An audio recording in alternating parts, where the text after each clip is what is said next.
1986년 11월 21일 덴마크 코펜하겐 공항이었습니다. 입국 심사대 앞에 섰어요. 심장이 터질 것 같았습니다. 주머니 속에는 가짜 여권과 구겨진 메모지가 들어있었어요. 메모지에는 독일어로 두 단어를 적어 놓았습니다. 힐패, 힐패, 도와주세요. 앞서 2명의 북한 공작원이 검색대를 통과했어요. 지금이 아니면 영영 기회가 없습니다. 1년 전 저는 스스로 북한 땅을 밟았어요. 달콤한 약속에 속아 아내와 2딸까지 데리고 들어갔습니다. 지옥이었어요. 이제 빠져나가야 합니다. 손이 떨렸어요. 메모지를 공항 직원에게 밀어 넣었습니다.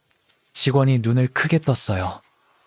누군가 제 팔을 낚아채 옆 사무실로 끌고 들어갔습니다.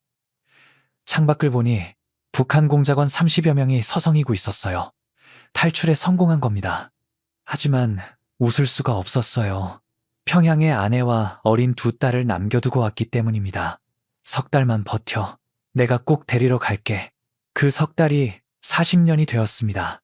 자진 월북했다가 다시 탈북한 제 이야기는 그날 시작되었습니다.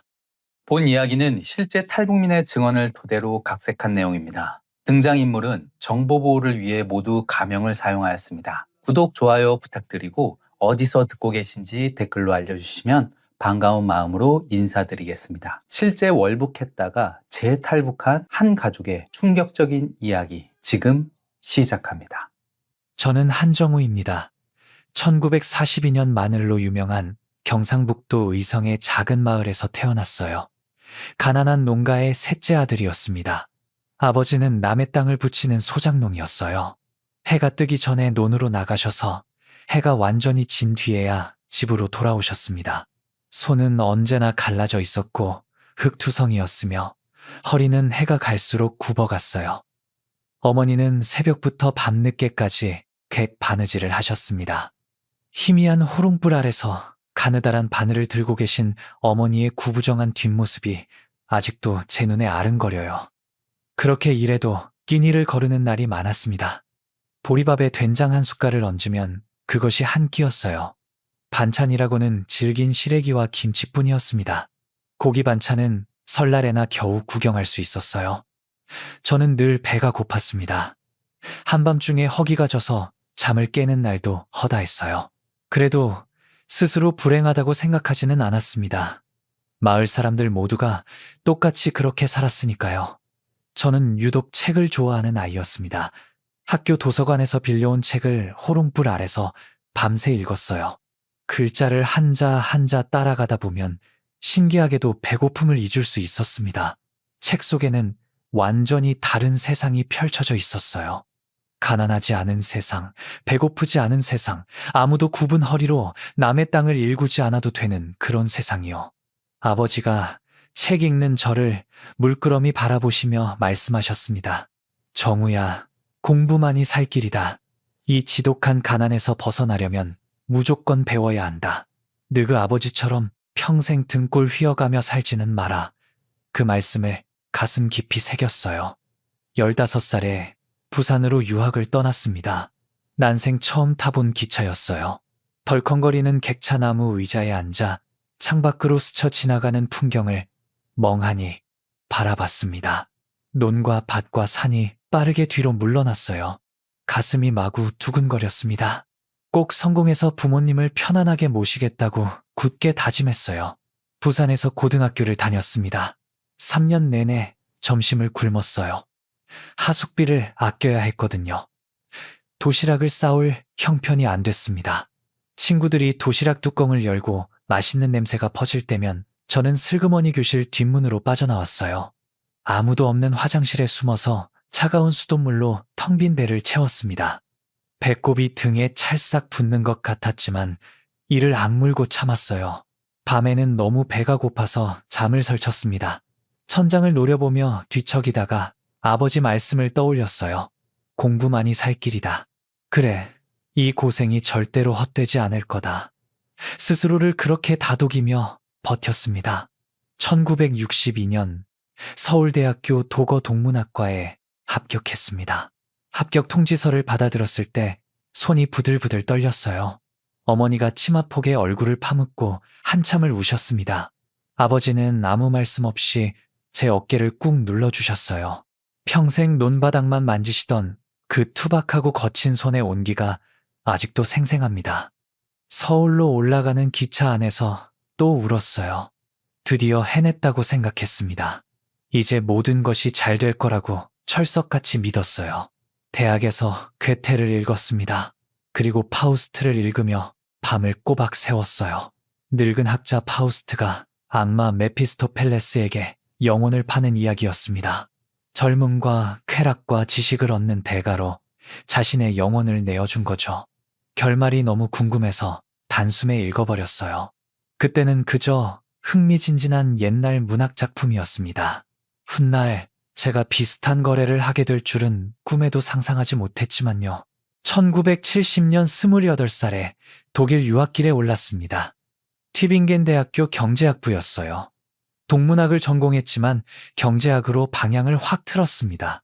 가난이 왜 생기는지 알고 싶었어요. 어떻게 하면 이 세상에서 굶주림을 없앨 수 있는지 배우고 싶었습니다.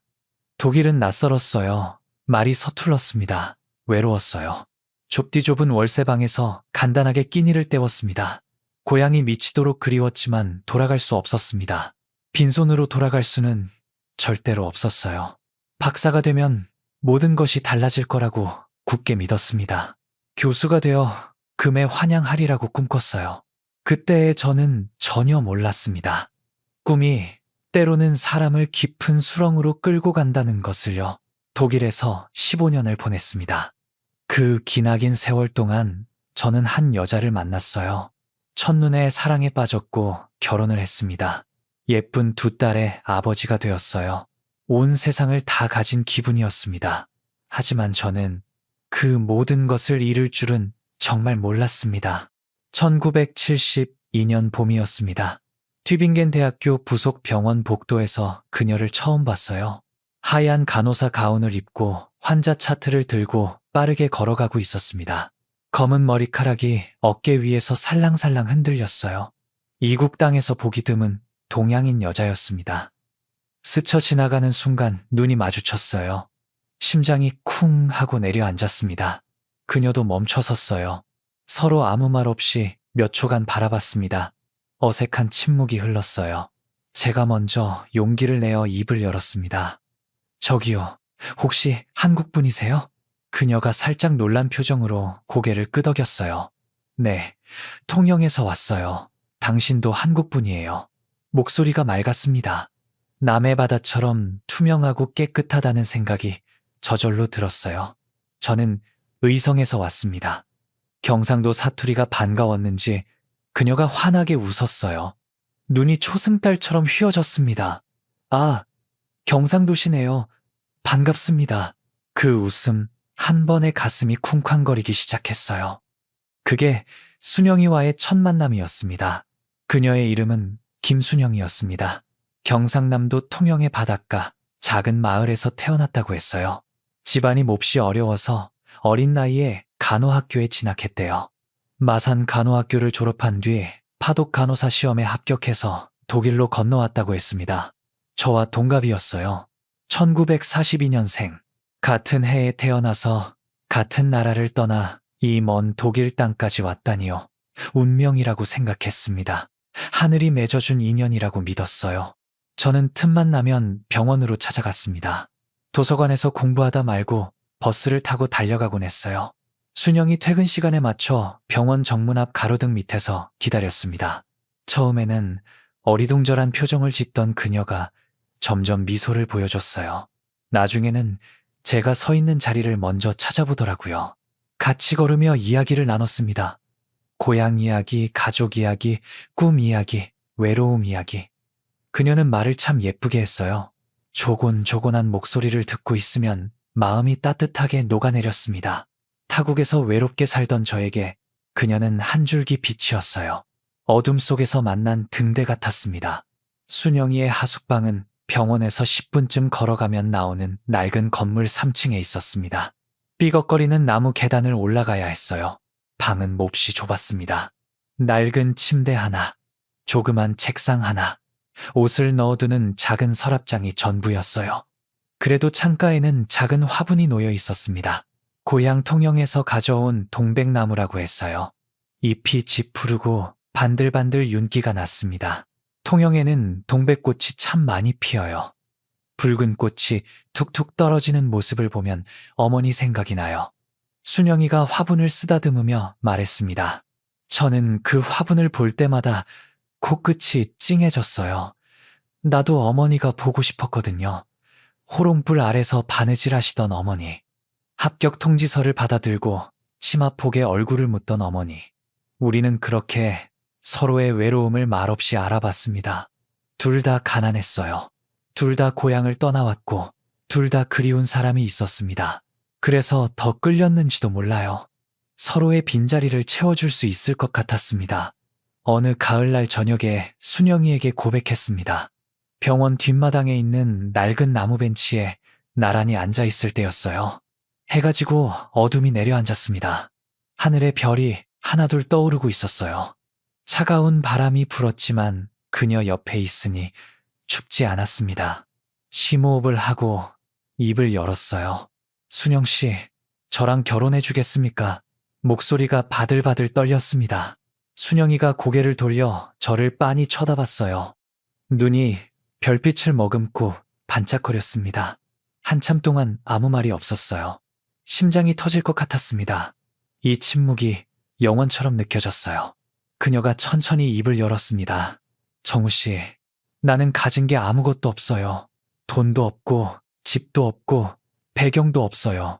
알고 있습니다. 저도 마찬가지예요. 가진 거라고는 이 몸뚱이 하나뿐입니다. 순영이의 눈에 눈물이 고였어요.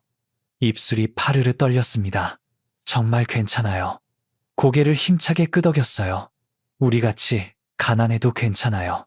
당신이랑 함께라면 뭐든 할 수 있을 것 같습니다. 순영이의 눈에서 눈물이 뚝뚝 떨어졌어요. 그래요. 같이 가난하면 되죠. 그 순간 세상을 통째로 얻은 기분이었습니다.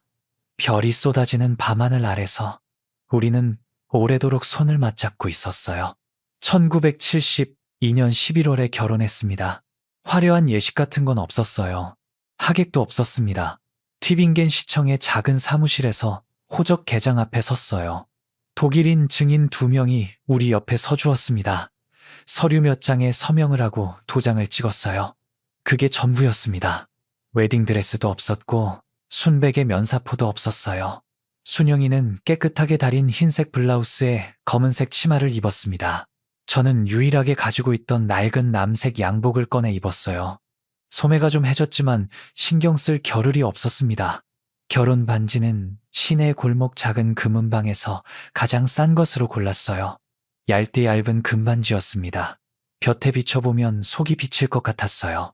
순영이 왼손 약지에 그 반지를 끼워주면서 속으로 굳게 다짐했습니다. 언젠가 꼭 제대로 된 결혼식을 올려주겠다고요. 하얀 웨딩드레스를 입은 순영이에게 순백의 면사포를 곱게 씌워주겠다고요. 하객들의 축복을 받으며 버진 로드를 함께 걷겠다고요. 그 약속을 저는 끝내 지키지 못했습니다. 평생 가슴에 박힌 대목 같은 빚이 되어버렸어요. 지금도 이 손가락에는 그때 그 얇은 금반지가 끼워져 있습니다. 50년이 넘도록 한 번도 빼지 않았어요. 결혼 후 우리는 킬이라는 도시로 이사했습니다. 독일 북쪽 발트의 연안의 항구 도시였어요. 순영이가 그곳 대학병원으로 발령을 받았거든요. 조그만 아파트를 얻었습니다. 방 2개에 부엌 하나, 화장실 하나가 전부인 좁은 집이었어요. 벽지는 군데군데 들떠 있었고 수도꼭지에서는 녹물이 나왔습니다. 그래도 우리만의 보금자리가 생겼다는 게 너무 행복했어요. 순영이가 작은 커튼을 만들어 창문에 달았습니다. 싸구려 천이었지만 햇살이 비치면 예쁜 무늬가 벽에 비쳤어요. 부엌에는 고향에서 가져온 된장과 고춧가루를 두었습니다. 가끔 된장찌개를 끓이면 좁은 집 안에 고향 냄새가 가득 퍼졌어요. 저는 계속 공부를 했습니다. 낮에는 도서관에 박혀 논문 자료를 뒤지고 밤에는 아르바이트를 했어요. 식당에서 기름때 묻은 접시를 닦기도 하고 공장에서 야간 작업을 하기도 했습니다. 순영이도 병원에서 고된 3교대 근무를 했어요. 밤샘 근무를 마치고 새벽에 들어오면 얼굴이 창백했습니다. 힘들었어요. 하지만 불평하지 않았습니다. 우리에게는 함께 꿈꾸는 미래가 있었으니까요. 가난해도 둘이 함께면 괜찮았습니다. 1976년 봄에 첫째 딸이 태어났습니다. 예진이라고 이름을 지었어요. 예쁠 예에 나아갈진, 예쁘게 세상을 향해 힘차게 나아가는 아이가 되라는 뜻이었습니다.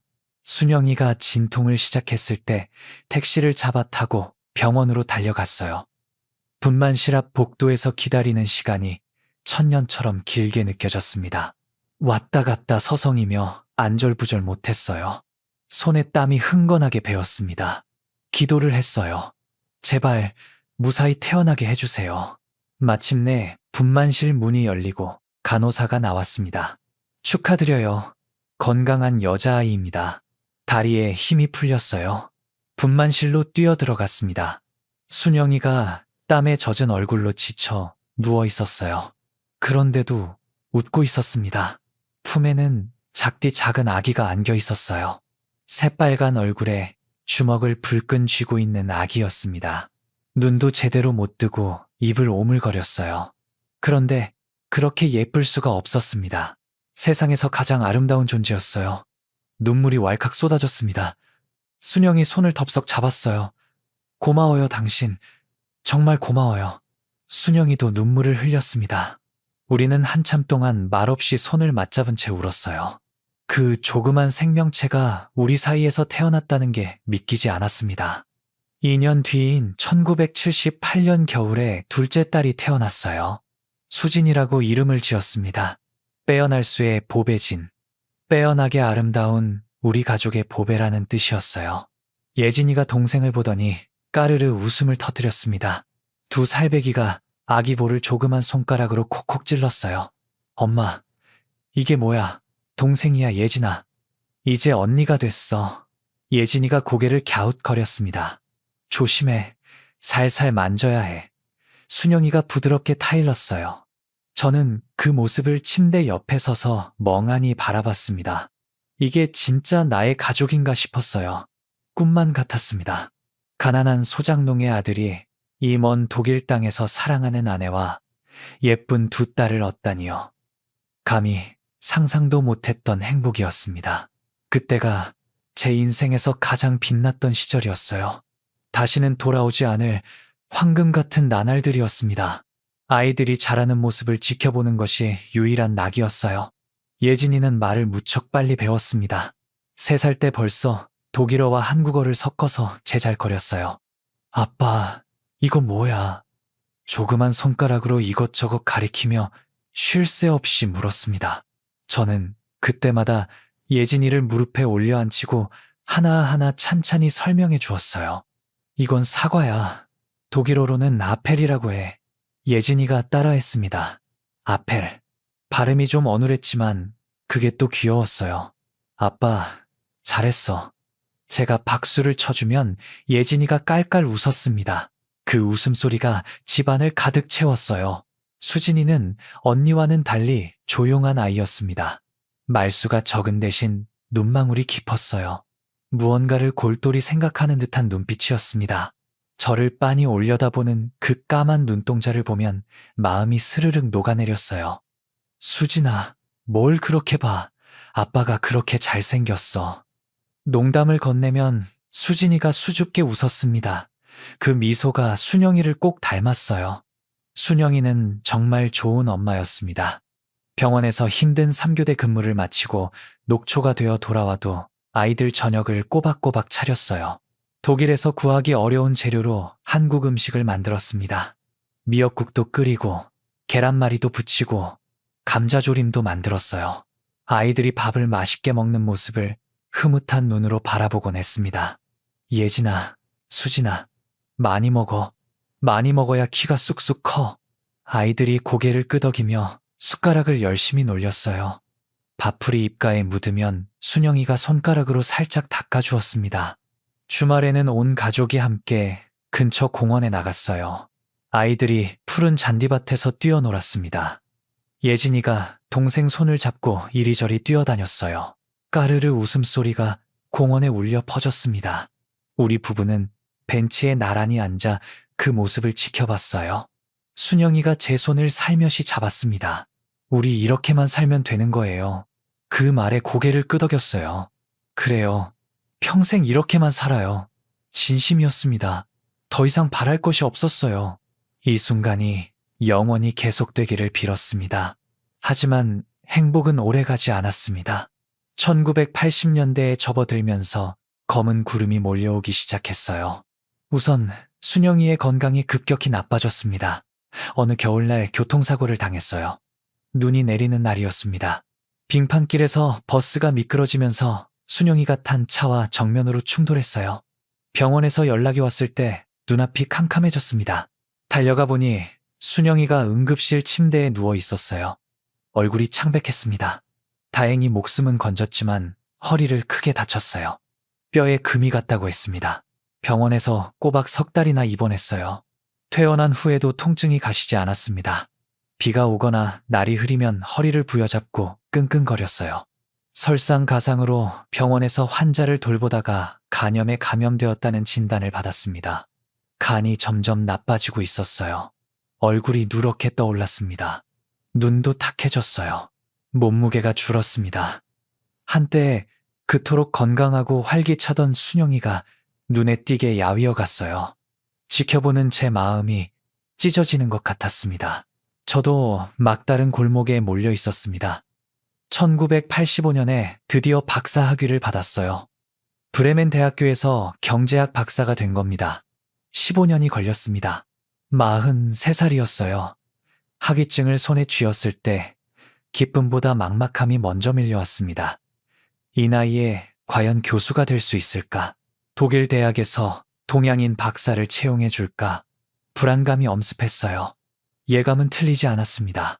여러 대학에 지원서를 넣었지만 번번이 거절당했어요. 면접 기회조차 주지 않는 곳도 많았습니다. 한국으로 돌아갈까도 생각했어요. 하지만 유학 시절 반정부 단체에서 활동한 경력이 발목을 잡았습니다. 그때 한국은 군사정권 치하였어요. 돌아가면 잡혀갈지도 모른다는 공포가 있었습니다. 어디에도 갈 곳이 없었어요. 앞이 보이지 않았습니다. 아내는 병들어 누워있고 어린 아이들은 돌봐야 하고 나는 백수신세였어요. 무력감에 짓눌렸습니다. 돈이 빠르게 바닥나기 시작했습니다. 병원비가 눈덩이처럼 불어났어요. 순영이 치료비며 약값이며 감당이 안 됐습니다. 월세는 석 달째 밀렸고 아이들 학용품 살 돈조차 빠듯했어요. 저는 닥치는 대로 일을 했습니다. 새벽 5시에 일어나 신문 배달을 했어요. 낮에는 식당에서 기름때 묻은 접시를 닦았습니다. 밤에는 공장에 가서 야간 작업을 했어요. 하루에 서너 시간밖에 못 잤습니다. 몸이 천근만근이었어요. 그래도 돈이 부족했습니다. 빚이 자꾸만 늘어났어요. 같이 활동하던 동료에게 1500마르크를 빌렸습니다. 갚겠다고 약속했지만 갚을 길이 보이지 않았어요. 목까지 물이 차오르는 느낌이었습니다. 숨을 쉴 수가 없었어요. 그때 그 남자가 나타났습니다. 동료의 소개로 만났어요. 동독 주재 북한 대사관에서 일하는 사람이라고 했습니다. 말쑥한 양복을 차려입고 부드러운 미소를 띠고 있었어요. 처음에는 제외 동포끼리 밥이나 한 끼 먹자는 가벼운 만남이었습니다. 좋은 식당에서 밥을 사줬어요. 비싼 술도 사줬습니다. 형편이 어렵다는 걸 알고는 이런저런 도움의 손길을 내밀었어요. 경제학 박사시라면서요.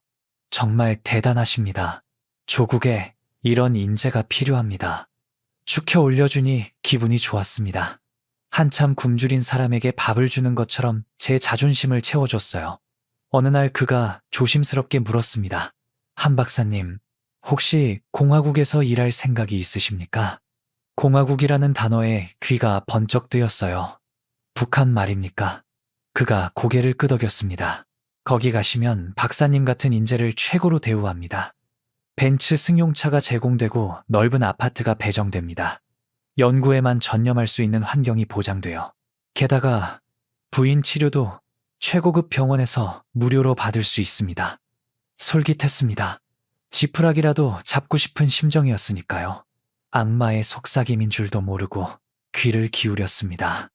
순영이에게 이 이야기를 꺼냈습니다. 순영아, 북에 가면 모든 게 해결될 거야. 당신 병도 고칠 수 있고 나도 교수를 할 수 있대. 순영이가 저를 똑바로 쳐다봤어요. 눈빛이 차갑게 얼어붙었습니다. 당신 정신이 있어요, 없어요? 왜요? 좋은 기회잖아요. 순영이가 고개를 세차게 가로저었습니다. 북한이 어떤 곳인지 알기나 해요. 거기가 무슨 지상 낙원인 줄 알아요. 저는 발끈했어요. 지금 우리 형편이 어떤지 알잖아. 당신은 아프고 돈은 없고 나보고 어떻게 하라는 거야. 목소리가 높아졌습니다. 순영이도 지지 않았어요. 차라리 거지가 되면 됐지. 거기는 절대로 못 가요. 아이들을 그런 데로 데려갈 수는 없어요. 그날 밤 우리는 새벽까지 싸웠습니다. 결론은 나지 않았어요. 하지만 저는 포기하지 않았습니다. 기회가 있을 때마다 순영이를 설득했어요. 북측 사람이 건네준 평양 사진을 펼쳐 보였습니다. 깨끗하게 포장된 거리, 높이 솟은 아파트, 환하게 웃는 사람들. 봐, 생각보다 살기 좋아 보이잖아. 순영이는 사진을 거들떠보지도 않았어요. 당신은 지금 속고 있는 거예요. 저 사진이 다 연출된 거라고요. 그래도 저는 멈추지 않았습니다. 점점 더 다급해졌어요. 빚쟁이가 집 앞까지 찾아왔습니다. 1500마르크 대체 언제 갚을 거냐고 다그쳤어요. 더 이상 물러설 곳이 없었습니다. 벼랑 끝에 몰린 기분이었어요. 1985년 11월의 어느 밤이었습니다. 아이들을 먼저 재웠어요. 예진이와 수진이가 작은 침대에서 새근새근 잠들었습니다. 순영이와 마주 앉았어요. 순영아, 나 결심했어. 우리 북으로 가자. 순영이의 얼굴이 돌처럼 굳어졌습니다. 한참 동안 아무 말이 없었어요. 숨소리만 들렸습니다. 그러더니 갑자기 눈물을 뚝뚝 흘리기 시작했어요. 당신은 언젠가 자기 눈을 찌르며 후회하게 될 거예요. 무슨 소리야? 내 말 잘 들어요. 당신의 이 결정이 훗날 큰 불행이 될 거예요. 순영이의 목소리가 떨렸습니다. 제발, 제발 다시 한 번만 생각해봐요. 저는 고개를 저었어요. 이미 결정했어. 다음 달에 떠나기로 약속했어. 순영이가 저를 바라봤습니다. 그 눈빛 속에 절망이 가득 차 있었어요. 저는 그 눈빛을 평생 잊을 수가 없습니다. 당신이 꼭 간다면 나도 따라갈게요. 아이들을 아빠 없이 키울 수는 없으니까. 대신 이것만은 기억해요. 내가 오늘 분명히 경고했다는 것을요. 순영이는 그날 밤 베개에 얼굴을 묻고 한참을 울었습니다. 어깨가 들썩였어요. 저는 그 옆에서 아무 말도 하지 못했습니다. 1985년 12월 13일, 우리 가족은 평양으로 향하는 비행기에 올랐습니다. 동베를린을 거쳐 모스크바를 경유하는 긴 여정이었어요. 예진이는 9살, 수진이는 7살이었습니다. 그날이 우리 가족이 함께 떠난 마지막 여행이었어요. 평양 순안공항에 내렸을 때 첫인상은 나쁘지 않았습니다. 아니, 솔직히 말하면 꽤 좋았어요.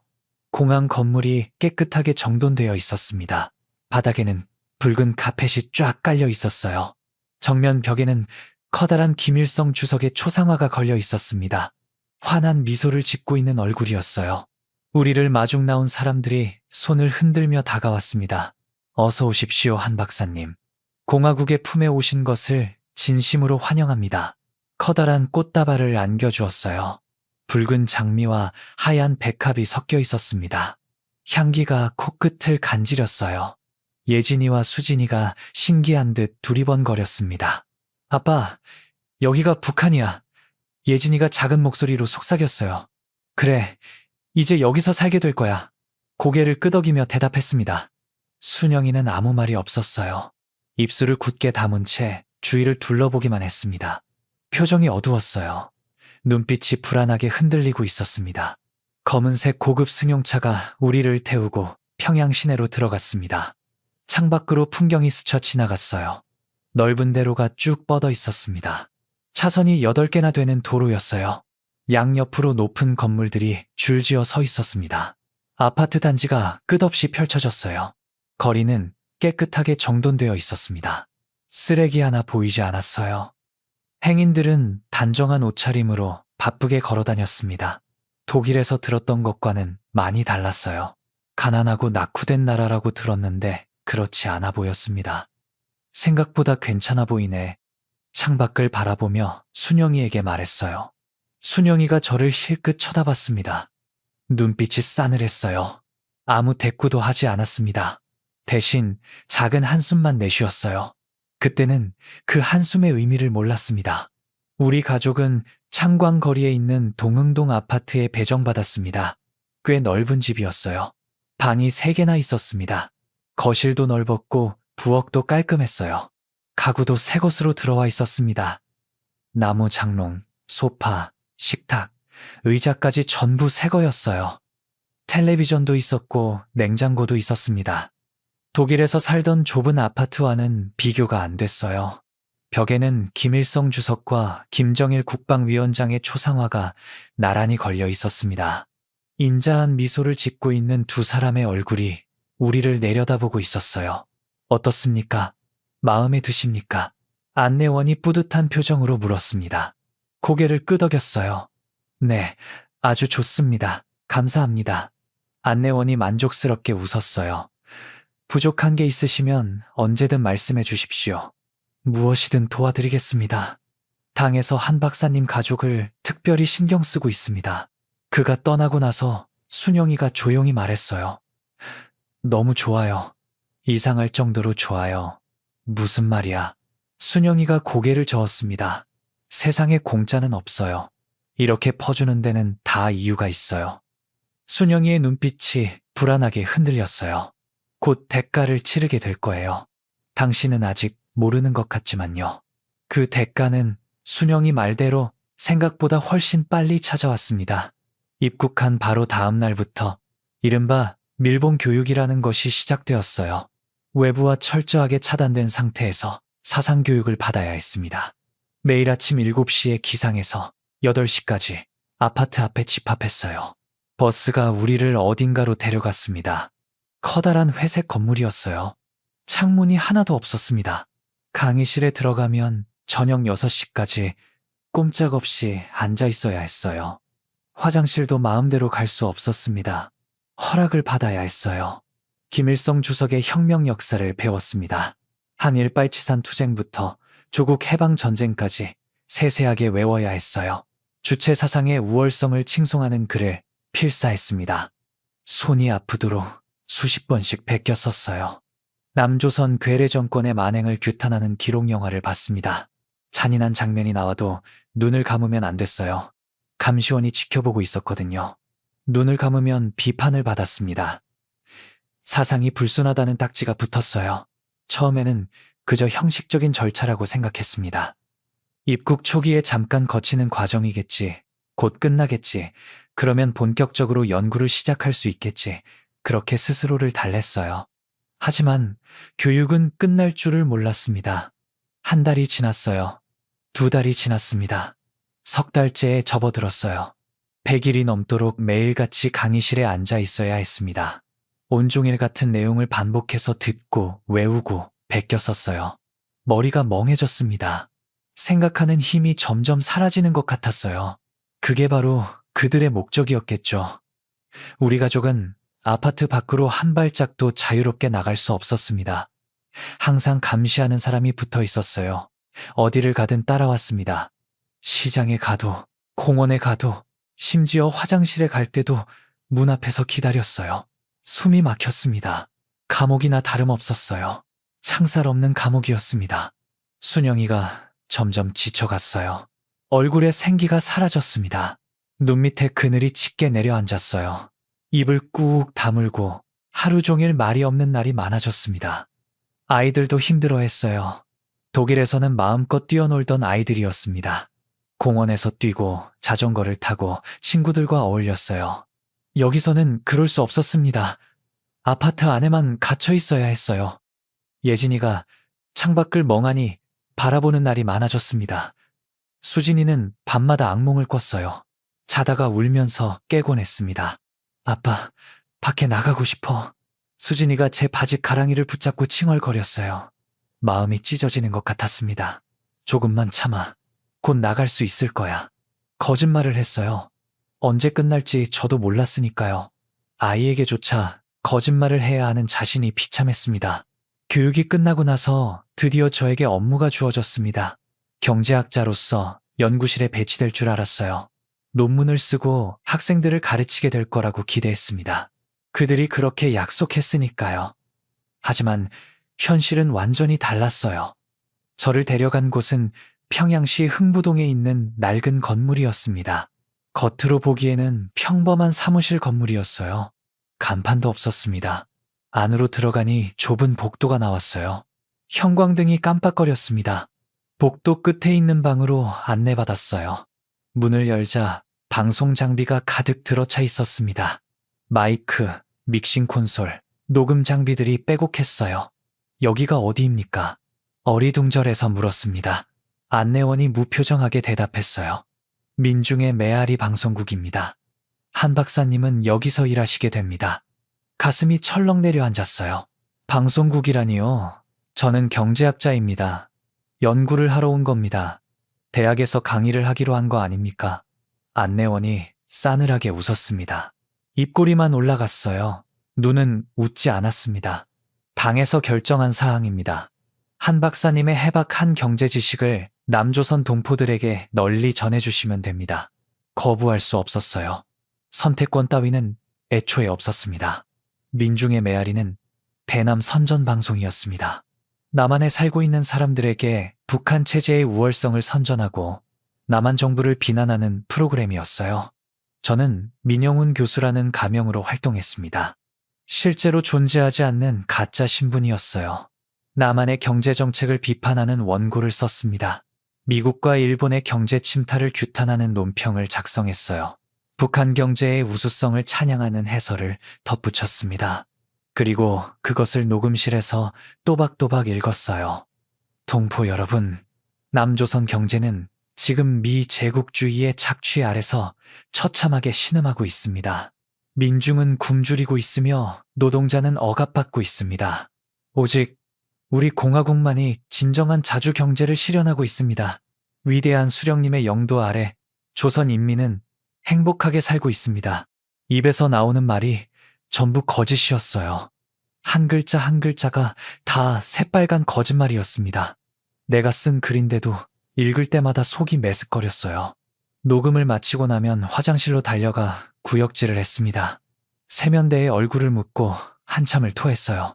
거울에 비친 제 얼굴이 낯설었습니다. 이게 정말 나인가? 경제학을 공부하며 세상을 바꾸겠다고 호기롭게 외치던 그 청년이 어쩌다 여기까지 흘러왔는가?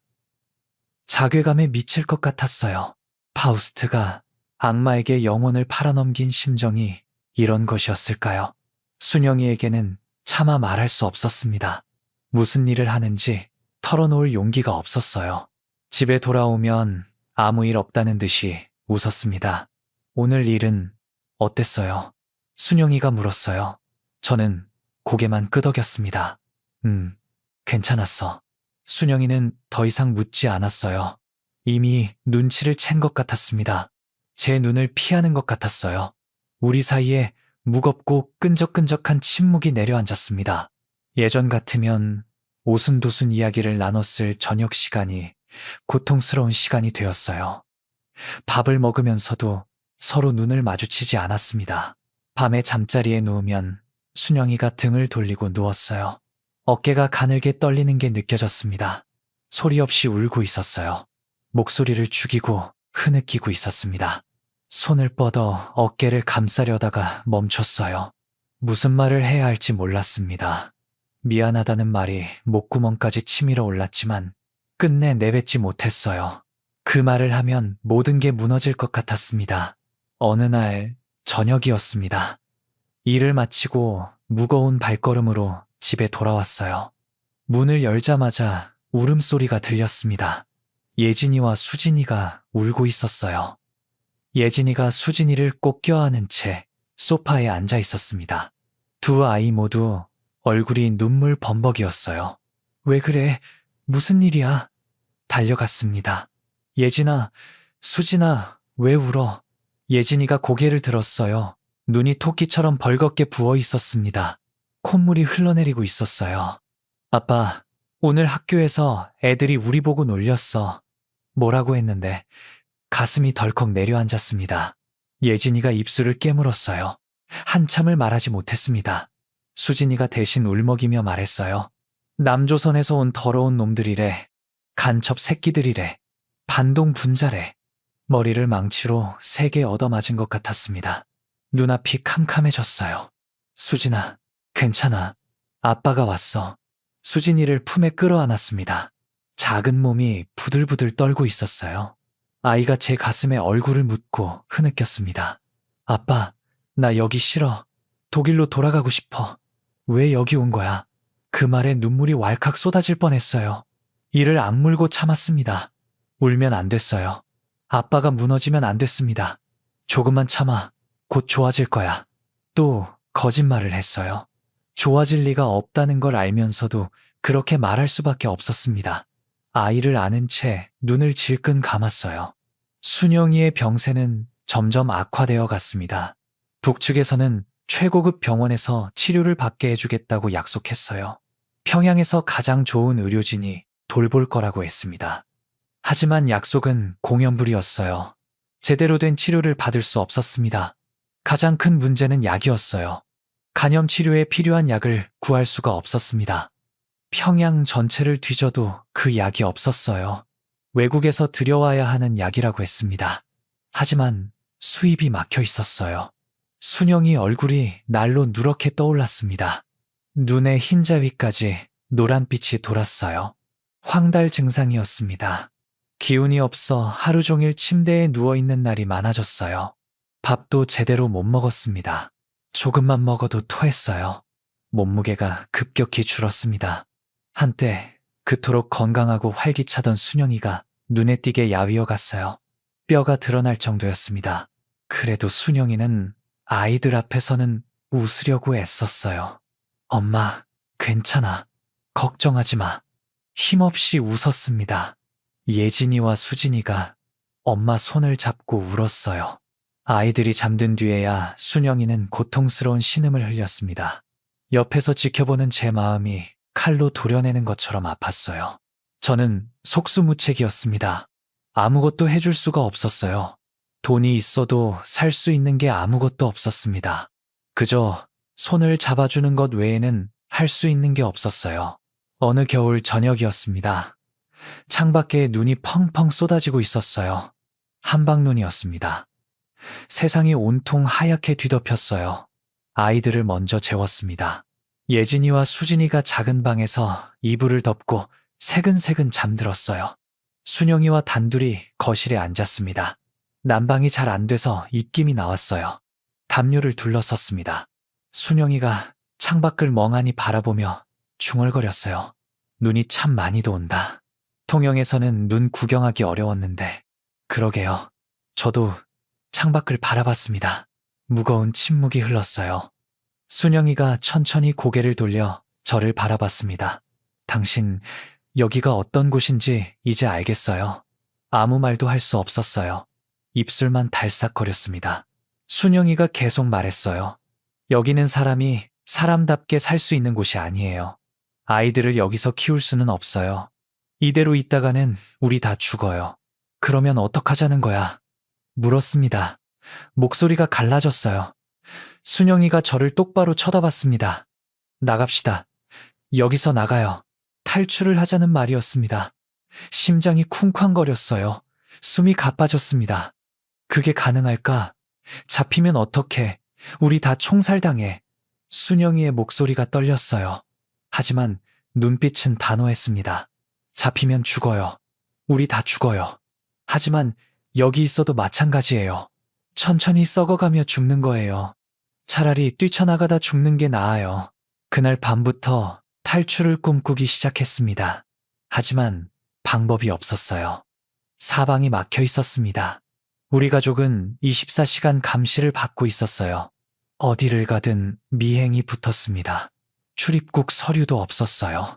여권은 입국할 때 전부 압수당했습니다.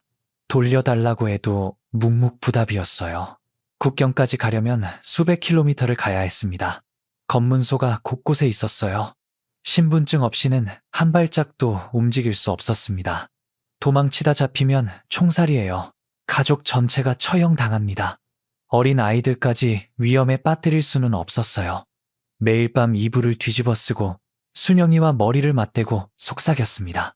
도청을 피해야 했어요. 방마다 벽에 도청 장치가 숨겨져 있다는 소문이 있었거든요. 목소리를 최대한 낮췄습니다. 방법을 찾아야 해. 어떻게든 빠져나갈 길을 찾아야 해. 하지만 뾰족한 수가 떠오르지 않았습니다. 아무리 머리를 굴려도 답이 없었어요. 날이 갈수록 절망감만 깊어졌습니다. 그러던 어느 날 뜻밖의 기회가 찾아왔습니다. 1986년 10월 초순이었어요. 갑자기 당 간부에게 호출을 받았습니다. 검은 승용차가 와서 저를 어딘가로 데려갔어요. 도착한 곳은 거대한 회색 건물이었습니다. 조선노동당 중앙위원회 청사였어요. 긴 복도를 지나 넓은 사무실로 안내받았습니다. 책상 뒤에 중년의 남자가 앉아 있었어요. 계급이 높아 보였습니다. 앉게 의자를 가리켰어요. 조심스럽게 앉았습니다. 한 박사, 공작 임무를 맡기겠네. 공작 임무요. 가슴이 덜컥 내려앉았습니다. 서독에 유학 중인 남조선 학생 2명을 포섭해 데려오게. 자네가 직접 독일로 가서 그들을 덴마크로 유인한 뒤 입국시키는 거야. 자네는 독일 사정을 잘 아니까 적임자일세. 머릿속이 하얘졌어요. 사람을 속여서 이 지옥에 데려오라는 말이었습니다. 저처럼 희망을 품고 왔다가 절망의 구렁텅이에 빠지게 만들라는 거예요. 그 짓을 어떻게 합니까? 차마 그런 짓은 못합니다. 고개를 세차게 저었어요. 간부의 얼굴이 돌처럼 굳어졌습니다. 눈빛이 싸늘해졌어요. 이건 명령이야. 당의 명령을 거부하는 건가? 거부하면 자네 가족에게 어떤 일이 생길지 몰라. 협박이었습니다. 식은땀이 등 줄기를 타고 흘러내렸어요. 집에 돌아와 순영이에게 말했습니다.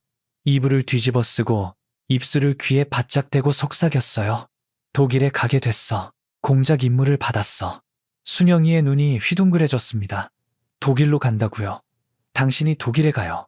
그래, 유학생을 데려오라는 명령이야. 순영이가 잠시 멍하니 허공을 바라봤어요. 무언가를 골똘히 생각하는 것 같았습니다. 그러더니 눈빛이 번쩍였어요. 이건 기회예요. 무슨 말이야? 당신이 먼저 탈출하는 거예요. 독일에 가면 탈출해요. 심장이 멈추는 것 같았습니다. 나만 가라고. 당신들은 어떡하고. 순영이가 제 손을 꽉 잡았어요. 손이 얼음장처럼 차가웠습니다. 당신이 먼저 빠져나가서 서독 정부에 도움을 요청해요. 우리는 서독 여권을 가지고 있었잖아요. 서독 국민이었어요. 서독 정부가 우리를 보호해줄 의무가 있어요. 당신이 탈출해서 우릴 구해줘요. 저는 고개를 세차게 저었습니다. 안 돼. 절대 안 돼. 당신과 아이들을 두고 갈 수 없어. 순영이가 저를 똑바로 쳐다봤어요. 눈에 눈물이 그렁그렁 맺혀 있었습니다. 목소리가 떨렸지만 말투는 단호했어요. 여기서 다 같이 죽을 수는 없어요. 당신이라도 나가야 해요. 그래야 우리를 구할 수 있어요. 하지만 들어요, 제발. 순영이가 제 뺨을 두 손으로 감쌌습니다. 손바닥이 젖어 있었어요. 당신 자식과 마누라의 목숨만 소중해요. 저 사람들은 안 소중해요. 아무 죄 없는 젊은 사람들을 속여서 이 지옥에 데려올 수는 없잖아요. 그들도 누군가의 자식이고 누군가의 형제예요. 누군가의 남편이고 누군가의 아버지가 될 사람들이에요. 그런 짓을 하면 우리 예진이, 수진이가 평생 파렴치한 범죄자의 딸이라는 낙인을 달고 살아야 해요. 그럴 수는 없어요. 순영이의 눈에서 눈물이 뚝뚝 떨어졌습니다. 우리는 죽어도 그만이에요. 나는 죽어도 괜찮아요. 하지만 아이들이 그런 이름을 달고 사는 건 절대 안 돼요. 밤새 이야기했습니다.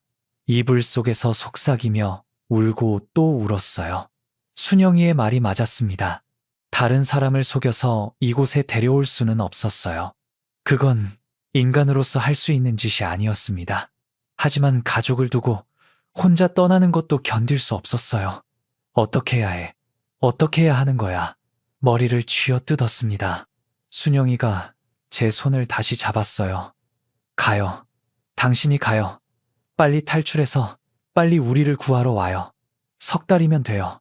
석 달만 버티면 되잖아요. 석 달. 그 말이 뇌리에 박혔습니다. 심장에 모처럼 꽂혔어요. 알았어. 내가 갈게. 반드시 구하러 올게. 석 달만 버텨. 제발 버텨줘. 순영이가 고개를 끄덕였습니다. 눈물 범벅이 된 얼굴로 웃었어요. 그 웃음을 평생 잊을 수 없습니다. 기다릴게요. 꼭 데리러 와요. 1986년 11월 11일 떠나는 날 아침이 밝았습니다. 밤새 한숨도 못 잤어요. 창밖이 희부옇게 밝아왔습니다. 전날 밤 예진이와 수진이는 열감기를 앓아 몸이 불덩이처럼 뜨거웠어요.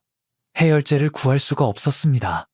젖은 수건을 이마에 올려주는 것밖에 할 수 있는 게 없었어요. 아이들이 끙끙거리며 잠들어 있었습니다. 이마에 땀이 송글송글 맺혀 있었어요.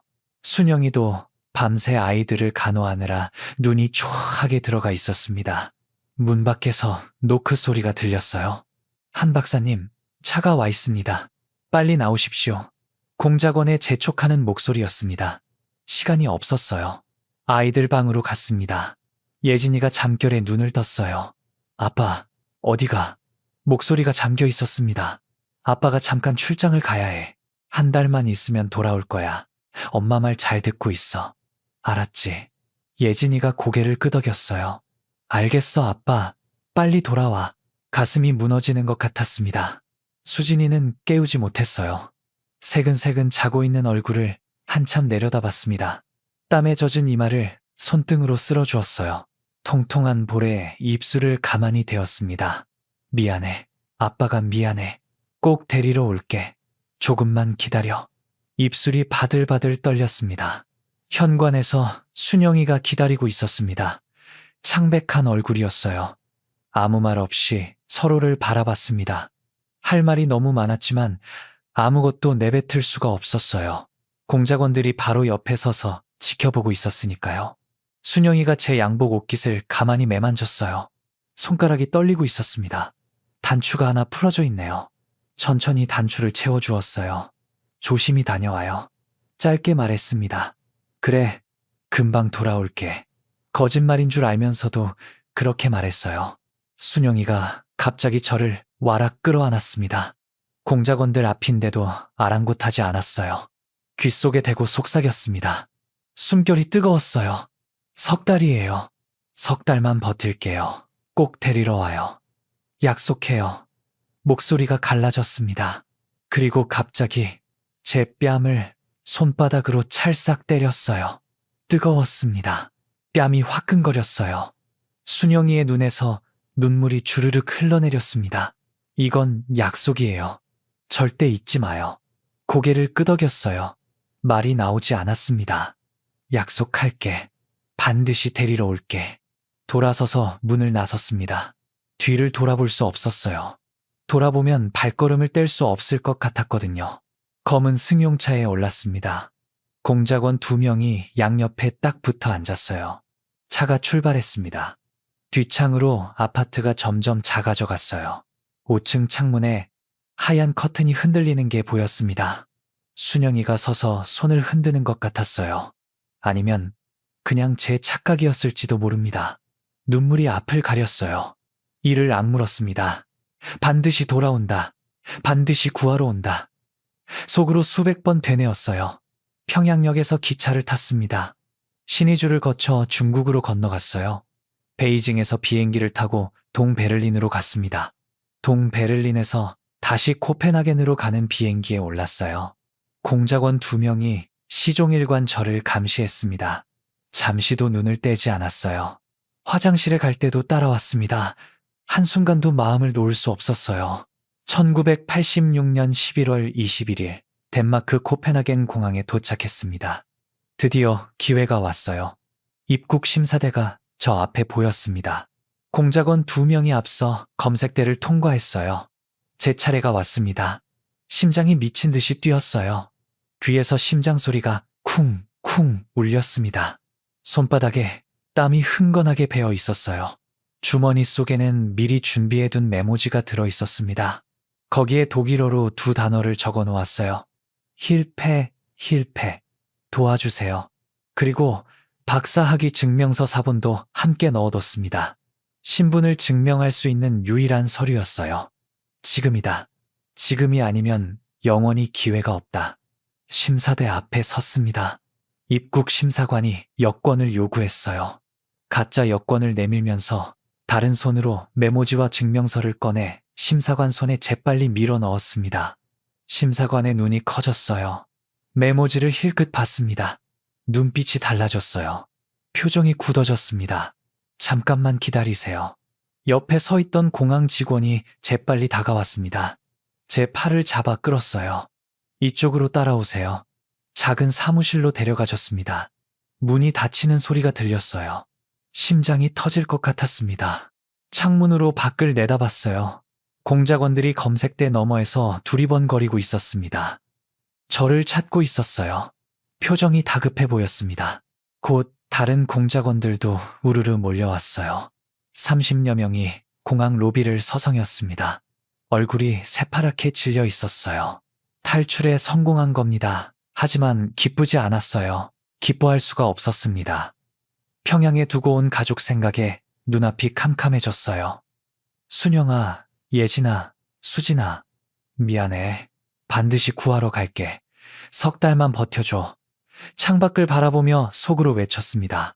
그때는 정말로 석 달이면 될 줄 알았어요. 서독 정부가 당연히 도와줄 거라고 믿었습니다. 세상이 그렇게 냉혹하고 호락호락하지 않다는 것을 저는 아직 몰랐어요. 거기서 몇 시간을 기다렸어요. 독일 대사관 직원이 왔습니다. 서류를 확인하고 질문을 많이 했어요. 저는 다 대답했습니다. 처음부터 끝까지 전부요. 어떻게 북한에 가게 됐는지, 거기서 무슨 일을 했는지, 왜 탈출하려고 했는지, 가족은 어디 있는지. 대사관 직원 표정이 점점 어두워졌어요. 가족이 아직 평양에 계시다고요? 네, 아내와 딸 둘이요. 저는 대답하면서 울었습니다. 참을 수가 없었어요. 내가 무슨 짓을 한 건지 그제야 실감이 났습니다. 아내와 어린 딸 둘을 지옥에 두고 나 혼자 탈출한 겁니다. 세상에 이런 못된 아버지가 어디 있습니까? 이런 나쁜 남편이 어디 있어요? 저는 그 자리에서 대사관 직원에게 부탁했습니다. 제 가족을 구해주세요. 제발요. 그 사람들은 아무 죄가 없습니다. 저 때문에 북한에 간 거예요. 직원이 한숨을 쉬었습니다. 최선을 다해보겠습니다. 하지만 솔직히 말씀드리면 쉽지 않을 겁니다. 저는 알고 있었어요. 쉽지 않다는 게 무슨 뜻인지요. 불가능에 가깝다는 뜻이었습니다. 그래도 희망을 버리지 않았어요. 버릴 수가 없었습니다. 희망을 버리는 순간 저는 그냥 살인자가 되는 거였어요. 아내와 딸들을 죽음으로 몰아넣은 살인자요. 독일에서 몇 년을 보냈습니다. 1987년부터 1991년까지요. 그동안 저는 온갖 기관에 편지를 썼어요. 유엔 인권위원회에 썼습니다. 국제사면위원회에 썼어요. 적십자사에 썼습니다. 유럽 의회에도 썼어요. 답장이 오면 반가웠습니다. 안 오면 또 썼어요. 포기하지 않았습니다. 포기할 수가 없었어요. 1991년에 이상한 일이 있었습니다. 북한에서 연락이 왔어요. 누군가 저를 찾아왔습니다. 유럽에서 활동하는 북한 사람이었어요. 그 사람이 봉투 하나를 건넸습니다. 이게 뭡니까? 열어보세요. 저는 봉투를 열었어요. 사진이 있었습니다. 순영이와 예진이, 수진이 사진이었어요. 손이 떨렸습니다. 사진 속에서 세 사람이 웃고 있었어요. 근데 이상했습니다. 배경이 평양이 아니었어요. 어디서 찍은 건지 모르겠는 낯선 장소였습니다. 그리고 웃는 표정이 어색했어요. 억지로 웃는 것 같았습니다. 카세트 테이프도 있었어요. 재생해봤습니다. 순영이 목소리가 나왔어요. 여보, 우리는 잘 있어요. 걱정하지 마세요. 아이들도 건강해요. 우리는 당신을 기다리고 있어요. 빨리 돌아와요. 그 목소리를 듣고 저는 울었습니다. 3년 만에 듣는 아내 목소리였어요. 근데 뭔가 이상했습니다. 말투가 평소와 달랐어요. 마치 대본을 읽는 것 같았습니다. 강요받은 것 같은 느낌이었어요. 저는 북한 사람에게 물었습니다. 내 가족이 어디 있습니까? 평양에 있습니다. 잘 지내고 있어요. 당신이 돌아오면 다시 만날 수 있습니다. 저는 그 말을 믿지 않았어요. 이미 알고 있었습니다. 요덕수 용소라는 곳이 있다는 걸요. 탈북자 가족이 거기로 보내진다는 걸요.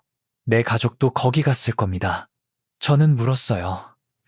내 아내와 아이들이 요덕에 있는 거 아닙니까?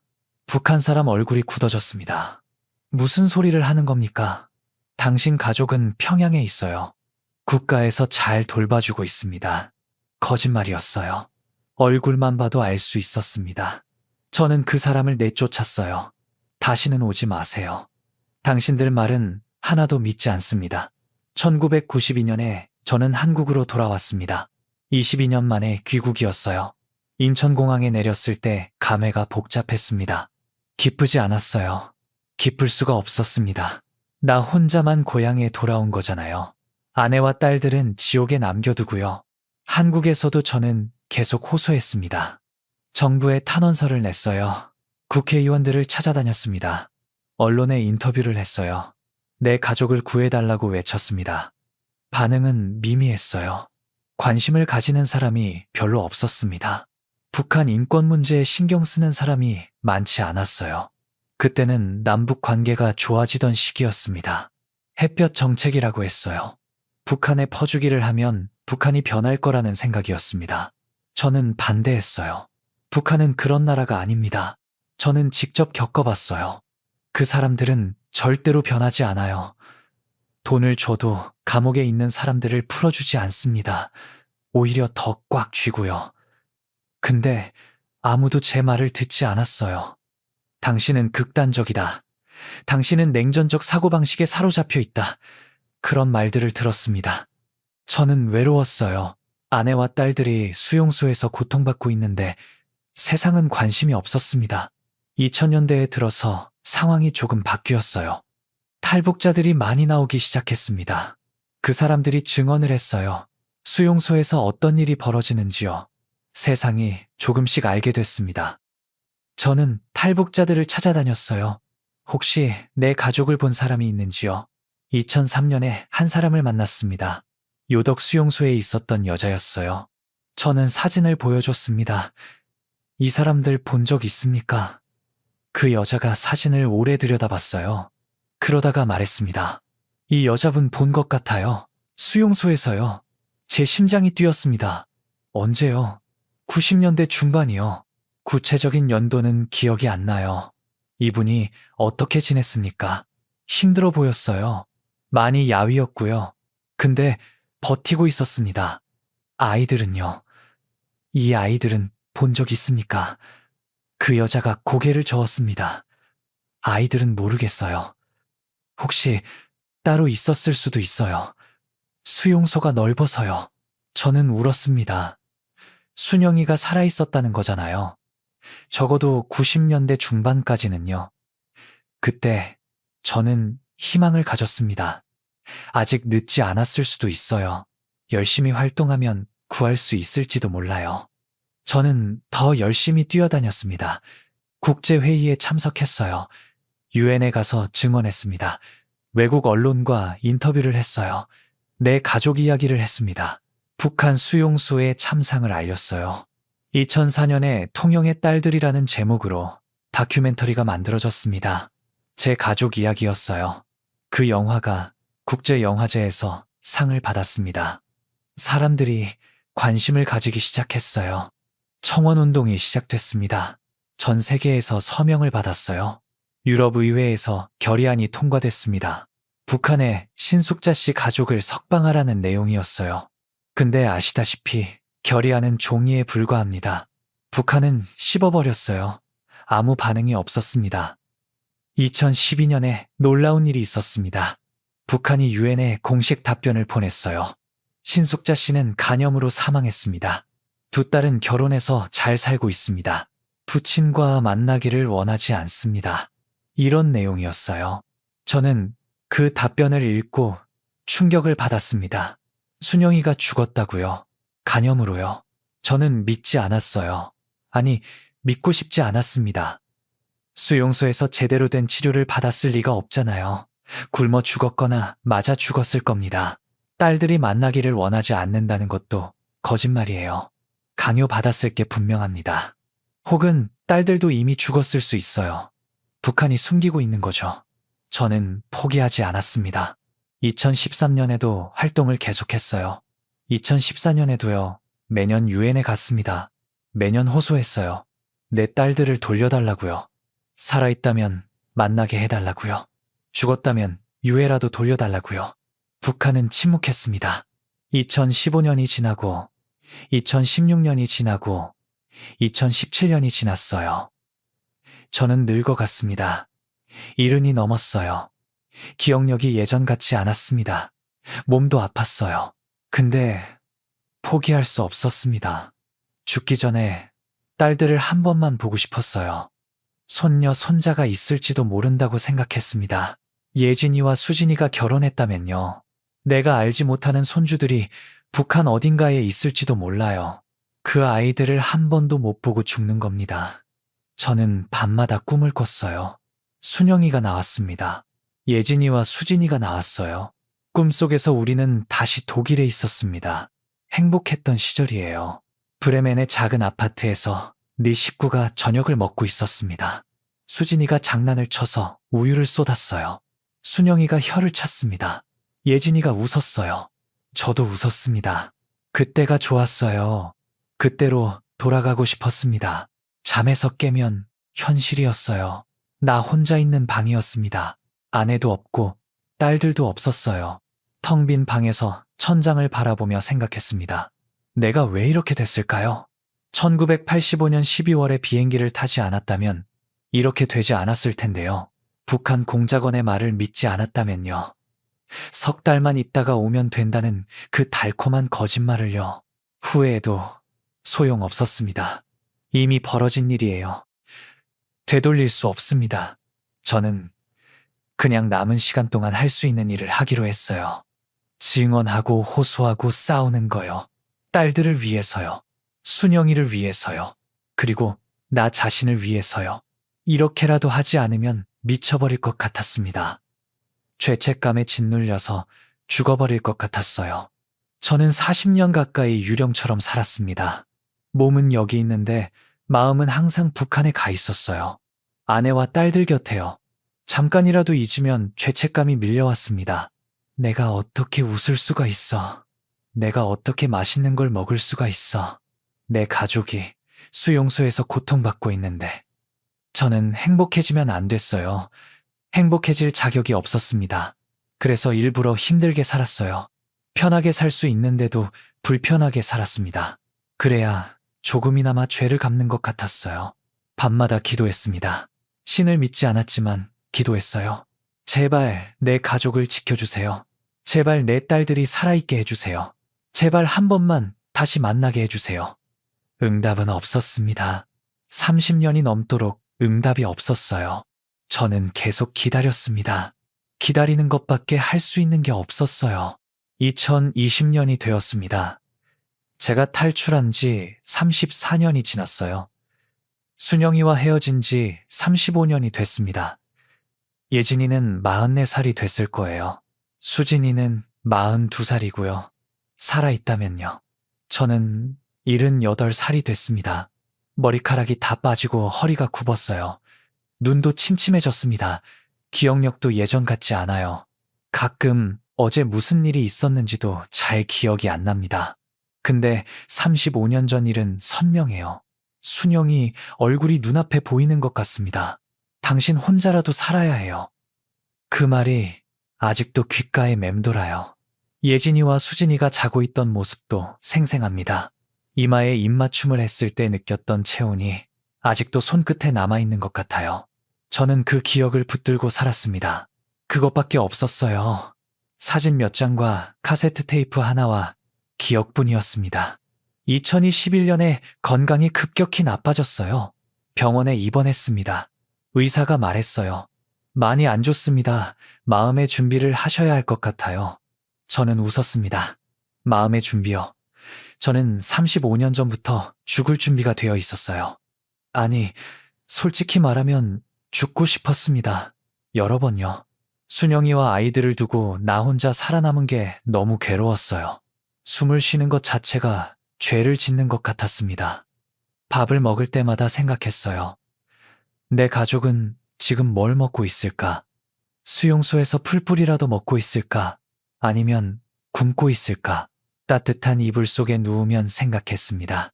내 가족은 지금 어디서 자고 있을까? 차가운 감방 바닥에서 떨고 있을까? 이런 생각을 35년 동안 했어요. 하루도 빠짐없이요. 미치지 않은 게 신기할 정도입니다. 어쩌면 이미 미쳤는지도 몰라요. 병원 침대에 누워서 천장을 바라봤습니다. 이제 곧 죽겠구나 싶었어요.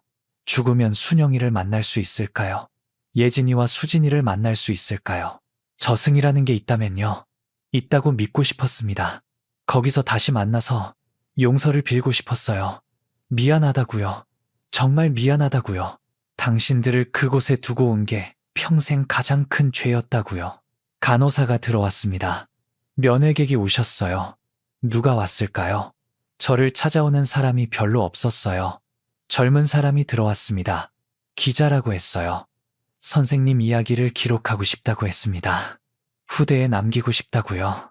저는 고개를 끄덕였어요. 좋습니다. 제 이야기를 들어주세요. 세상에 알려주세요. 이런 일이 있었다는 걸요. 기자가 녹음기를 켰습니다. 저는 처음부터 말하기 시작했어요. 1942년에 태어났습니다.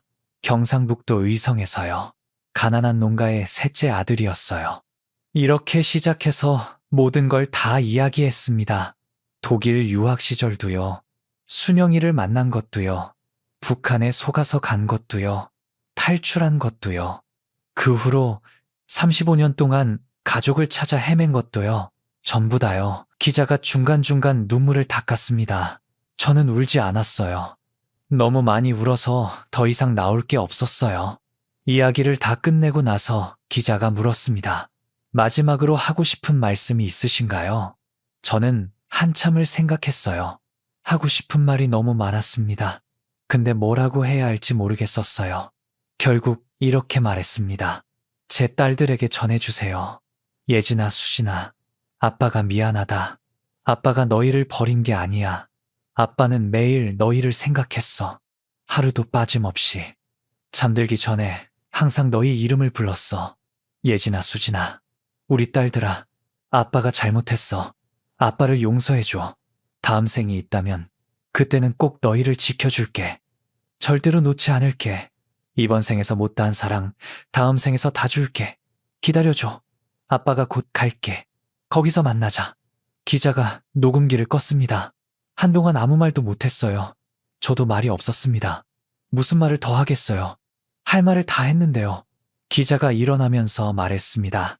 선생님 이야기를 꼭 세상에 알리겠습니다. 많은 사람들이 알아야 해요. 이런 비극이 다시는 일어나지 않도록요. 저는 고개를 끄덕였어요. 고맙습니다. 그게 제 마지막 소원이에요. 기자가 나가고 나서 저는 창밖을 바라봤습니다. 해가 지고 있었어요. 하늘이 붉게 물들었습니다. 저녁 노을을 보면 순영이가 항상 말했어요. 저 색깔 참 예쁘다. 우리 딸들한테도 보여주고 싶다. 지금 순영이도 어딘가에서 이 노을을 보고 있을까요? 아니, 순영이는 이미 이 세상 사람이 아니죠. 북한이 그렇게 말했으니까요. 간염으로 죽었다고요. 거짓말이겠지만요. 어떻게 죽었든 순영이는 죽었습니다. 저보다 먼저 갔어요. 기다리고 있겠죠. 저를요. 원망하면서요. 아니, 순영이는 원망 같은 거 안 할 거예요. 그 사람은 착해서요. 당신 혼자라도 살아야 해요. 마지막까지 저를 걱정해준 사람이에요. 저를 원망할 사람이 아닙니다. 오히려 제가 먼저 갔으면 좋았을 거예요. 그럼 순영이가 탈출할 수 있었을지도 몰라요. 저 대신에요. 근데 저는 비겁했습니다. 제가 먼저 나왔어요. 아내와 어린 딸 둘을 두고요. 이 죄를 어떻게 갚아야 할지 모르겠습니다. 평생 갚아도 모자라요. 다음 생까지 가도 모자랄 겁니다. 창밖이 어두워졌습니다. 별이 떴어요. 예진이가 어렸을 때 별을 좋아했습니다. 아빠, 저 별 이름이 뭐예요? 맨날 물어봤어요. 저는 다 대답해줬습니다. 저건 북극성이야. 저건 견우성이고, 저건 직녀성이야. 예진이가 눈을 반짝이며 들었어요. 아빠, 우리 나중에 별 보러 가요. 좋아, 꼭 가자. 약속했는데 못 지켰습니다. 수진이는 달을 좋아했어요. 둥근 보름달을 보면 좋아서 껑충껑충 뛰었습니다. 아빠, 달이 따라와요. 그랬어요. 달이 우리를 따라오는 것 같지? 신기하지? 수진아, 달이 너를 좋아하나 봐. 제가 그렇게 말하면 수진이가 까르르 웃었어요. 그 웃음소리가 아직도 귓가에 남아 있습니다. 저는 서울의 작은 요양원에 있었어요. 창밖으로 벚꽃이 보였습니다. 순영이가 좋아하던 꽃이에요. 우리가 처음 손을 잡았던 날도 벚꽃이 피던 봄이었습니다. 50년도 더 된 일이에요. 간호사가 들어왔어요. 할아버지 손녀분이 오셨대요.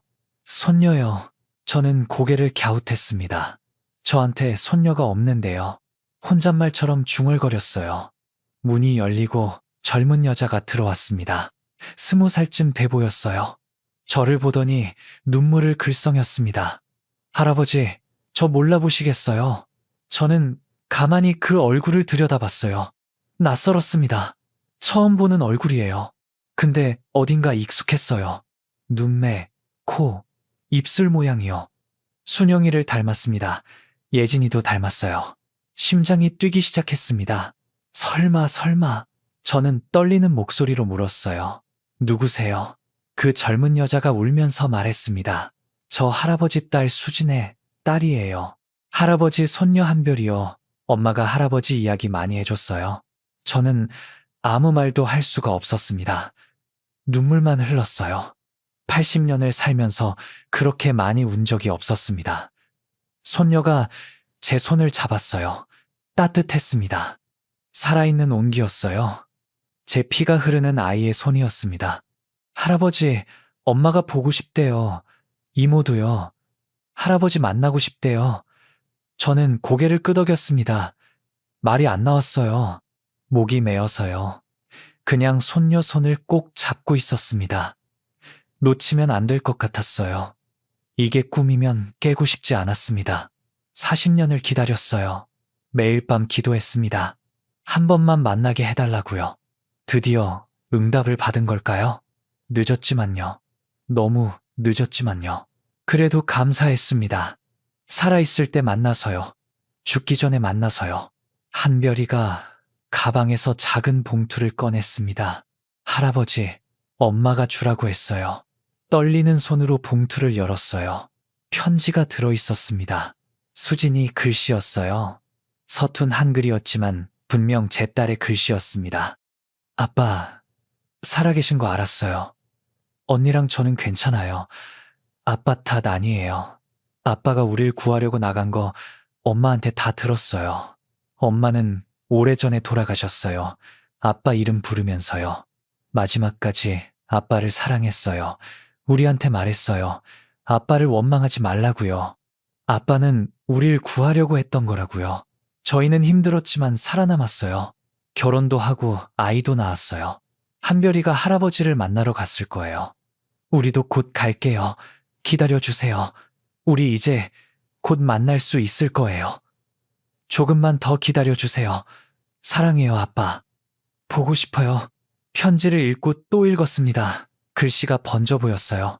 눈물 때문이었습니다. 딸들이 저를 원망하지 않는다는 것이, 살아있다는 것이, 만날 수 있다는 것이 믿기지 않았어요. 순영이가 마지막까지 저를 지켜줬다는 것이요. 한별이가 제 어깨에 머리를 기댔습니다. 할아버지, 우리 이제 가족이에요. 엄마랑 이모가 곧 올 거예요. 할아버지 건강하셔야 해요. 만나야 하잖아요. 그 말에 가슴이 뜨거워졌습니다. 40년을 기다렸어요. 이제 끝이 보입니다. 평생 짊어진 죄책감이 조금 녹아내리는 것 같았습니다. 용서받았어요. 딸들이 저를 용서해줬습니다. 순영이도 저를 용서했을 거예요. 손녀의 손을 꼭 잡았습니다. 따뜻했어요. 이 온기를 놓치고 싶지 않았습니다. 아직 할 일이 남았어요. 딸들을 만나야 합니다. 안아줘야 해요. 미안하다고 말해야 합니다. 사랑한다고 말해야 해요. 창밖에 벚꽃이 흩날렸습니다. 순영아 봤어. 우리 손녀야. 너 닮아서 예쁘다. 미안하고 고마워. 이 이야기를 준비하면서 기사와 영상과 증언록을 수없이 읽고 또 읽었습니다. 화면 속에서 선생님은 항상 같은 표정이었습니다. 웃지도 울지도 않는 얼굴이었어요. 눈만 깊었습니다. 그 눈을 볼 때마다 저는 숨이 막혔습니다. 40년 가까이 가족을 기다린 사람의 눈, 매일 밤 아내와 딸들 이름을 부르며 잠들었을 사람의 눈. 자료를 정리하다가 카세트 테이프 이야기를 읽었을 때 한참을 멈춰야 했습니다. 북한에서 보내온 아내의 목소리, 억지로 읽는 듯한 대본 같은 말투였죠. 그걸 듣고 또 들었을 주인공을 생각하니까 가슴이 무너지는 것 같았어요. 저는 그분과 같은 시대를 살고 있습니다. 같은 하늘 아래에 있습니다. 근데 저는 가족과 저녁을 먹고 아이들과 웃고 떠들 수 있습니다. 하지만 그분은 그러지 못하셨습니다. 장작 40년 동안요. 이야기를 만들면서 계속 생각했습니다. 내가 만약 그분이었다면 과연 어땠을까요? 과연 나였다면 버틸 수 있었을까? 저는 모르겠습니다. 아직 헤어진 가족들이 있다는 걸 여러분께서 기억해 주셨으면 좋겠습니다. 아직 기다리는 사람이 있다는 걸 말이죠. 오늘 이야기는 여기까지입니다. 시청해 주셔서 감사합니다. 지금까지 탈북 감동 스토리였습니다.